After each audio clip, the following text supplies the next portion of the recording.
sini saya akan menjelaskan mengenai analisis regresi tunggal beserta contoh soalnya. Jadi analisis regresi digunakan untuk mengukur seberapa besar pengaruh antara variabel bebas dan variabel terikat. Jadi dalam analisis regresi, variabel yang mempengaruhi itu disebut dengan variabel independen atau variabel bebas, sedangkan variabel yang dipengaruhi itu disebut dengan independen variabel atau variabel terikat. Nah, selanjutnya di sini terdapat soal analisis regresi tunggal.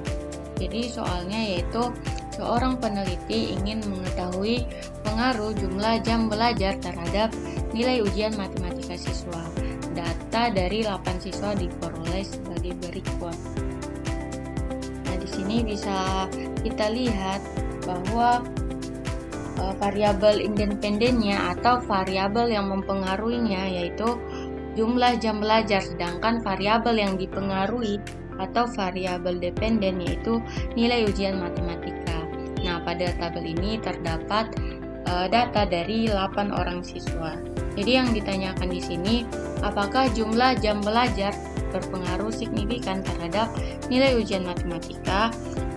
Langkah pertama yang perlu kita lakukan yaitu merumuskan hipotesisnya. Jadi H0 diterima jika nilai signifikan lebih besar dari 0,05. Jadi H0 diterima artinya bahwa jam belajar siswa tidak berpengaruh pada nilai ujian. H1 diterima jika nilai signifikan ini lebih kecil dari 0,05.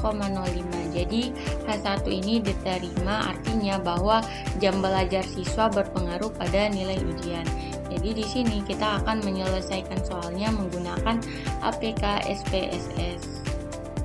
Kita masuk pada aplikasi SPSS, kemudian masuk pada variable view, kemudian pada name, pada nomor 1 ini kita tulis X, kemudian pada name yang kedua kita tulis Y. Selanjutnya desimalnya kita kasih 0, bawah juga kita kasih 0. Kemudian pada label X ini kita beri nama jam belajar.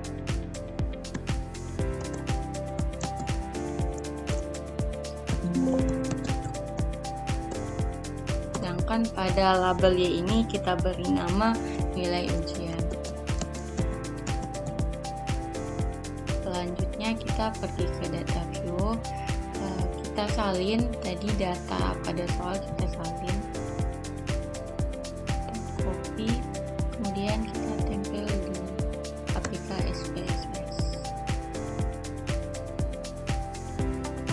Nah, selanjutnya kita pilih analis, kemudian pilih regression, kemudian pilih linear. Seperti yang kita sudah ketahui tadi bahwa jam belajar ini termasuk independen. Jadi kita pindahkan ke kolom independen di bawah, sementara nilai ujian ini dependen, maka kita pindahkan ke kolom di atas. Kemudian oke.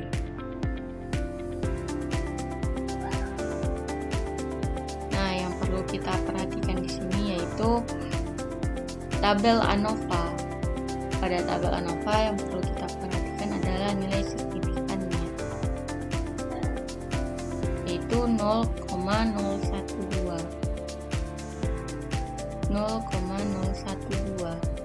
Kita tuliskan di sini.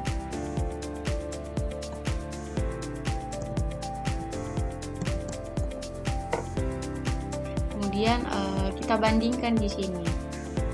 Tanda apa yang akan kita gunakan, lebih besar atau lebih kecil.